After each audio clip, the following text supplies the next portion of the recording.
আয়নার সামনে দাঁড়িয়ে রুহি তার চোখের মণি দুটোকে ঠিক করছিল। এটা তার প্রতিদিনের রুটিন। সাধারণ মানুষের চোখের মণি গোলাকার হয়, কিন্তু রুহির চোখের মণি স্বাভাবিক অবস্থায় লম্বাটে, ঠিক বিষুধর সাপের মতো। অনেক কষ্টে গভীর ধ্যানের মাধ্যমে তাকে এই মণি দুটোকে মানুষের মতো গোল করে রাখতে হয়। রুহি ঠোঁটে গাঢ় লাল লিপস্টিক ঘষল। আয়নায় নিজের প্রতিবিম্ব দেখে সে নিজেই একটু হাসল। এই শহরের মানুষগুলো বড্ড বোকা, তারা রূপ দেখে গলে যায়, কিন্তু রূপের আড়ালে যে কি ভয়ঙ্কর সত্য লুকিয়ে আছে তা দেখার চেষ্টা করে না। রুহির বয়স কত কেউ জানে না। সে নিজেকে ১০০ বছর ধরে ১৭ বছরের তরুণী হিসেবেই ধরে রেখেছে। সে ইচ্ছাধারী, তার প্রজাতি এখন বিলুপ্তির পথে, কিন্তু রুহি বেঁচে আছে একটা বিশেষ কারণে, প্রতিশোধ।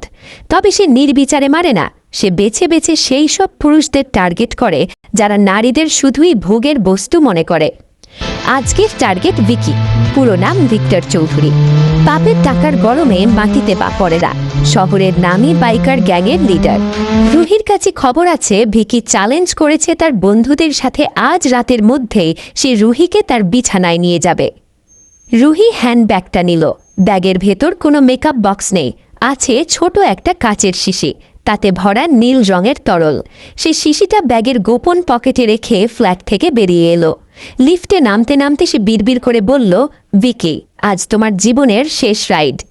বিশাল হাই স্পিড স্পোর্টস বাইক নিয়ে ভিকি নিচে অপেক্ষা করছিল, পরনে লেদার জ্যাকেট, চোখে সানগ্লাস। যদিও এখন রাত, চুলে জেল দিয়ে স্পাইক করা।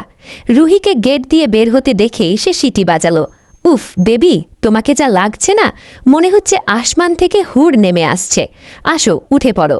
রুহি ভিকির দিকে তাকিয়ে এমন একটা হাসি দিল যে হাসিতে ভিকির বুকের ভেতরটা ধক করে উঠল, কিন্তু সে বুঝতে পারল না এটা প্রেমের ধকধকানি নাকি আসন্ন মৃত্যুর সংকেত।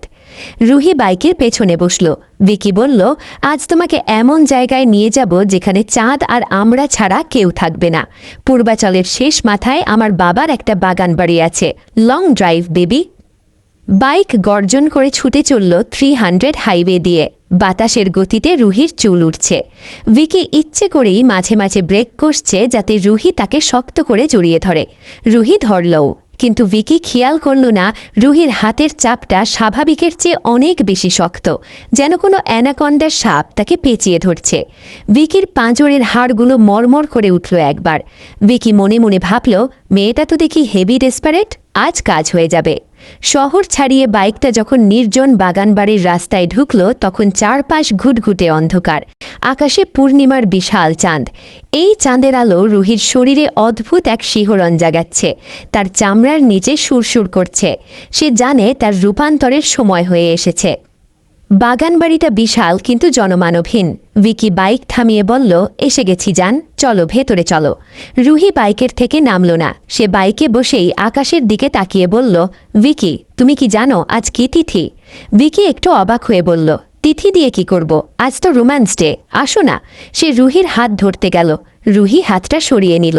তার গলার স্বর এখন আর সেই মিষ্টি মেয়ের মতো নয়, সেখানে একটা হিস হিস শব্দ। আজ নাগ পঞ্চমী ভিকি, এই রাতে আমাদের শক্তি 1000 গুণ বেড়ে যায়।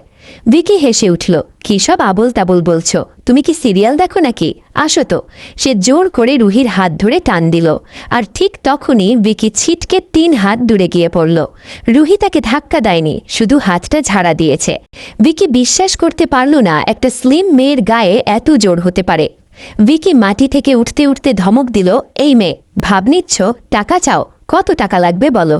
রুহি বাইকের থেকে নামল। চাঁদের আলো সরাসরি তার মুখে পড়ছে। টাকা? রুহি হাসল। হাসতে হাসতে তার মুখটা হাঁ হয়ে গেল অস্বাভাবিকভাবে। তোমার বাবার অনেক টাকা, তাই না ভিকি?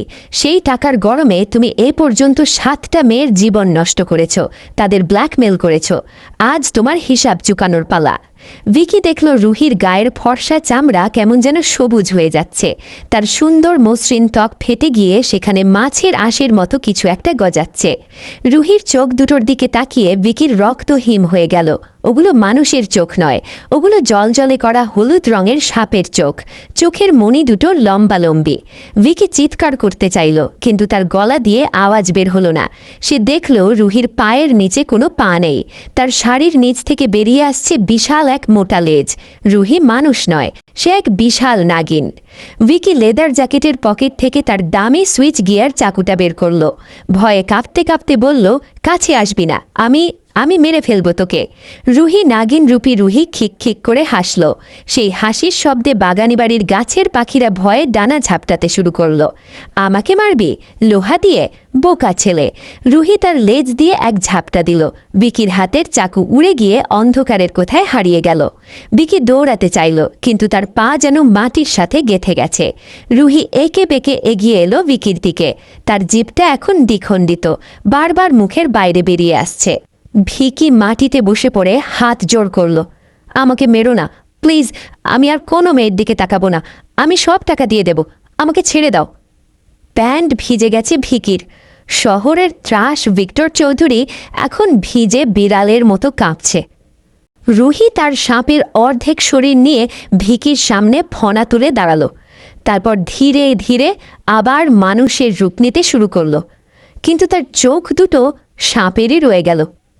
সে ভিকির চিবুকটা ধরল। ভিকির মনে হলো যেন দুটো ঠান্ডা বরফের টুকরো তার গালে ঠেকেছে। রুহি ফিসফিস করে বলল, তোকে মারবো না রে ভিকি, মেরে ফেললে তো তোর শাস্তি শেষ হয়ে গেল।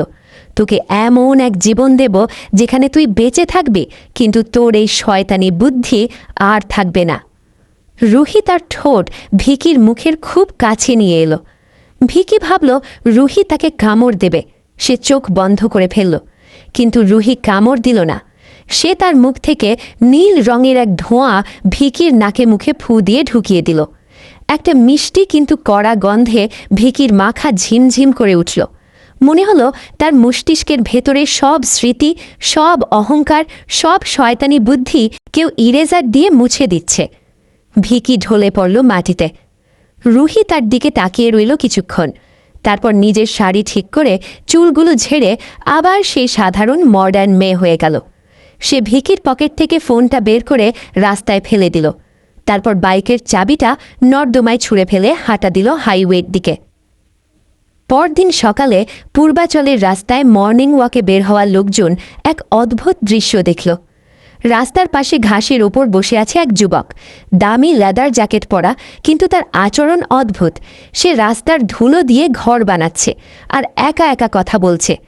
একজন লোক কৌতূহলী হয়ে কাছে গিয়ে জিজ্ঞেস করল, এই ভাই, আপনার নাম কি? এখানে বসে আছেন কেন?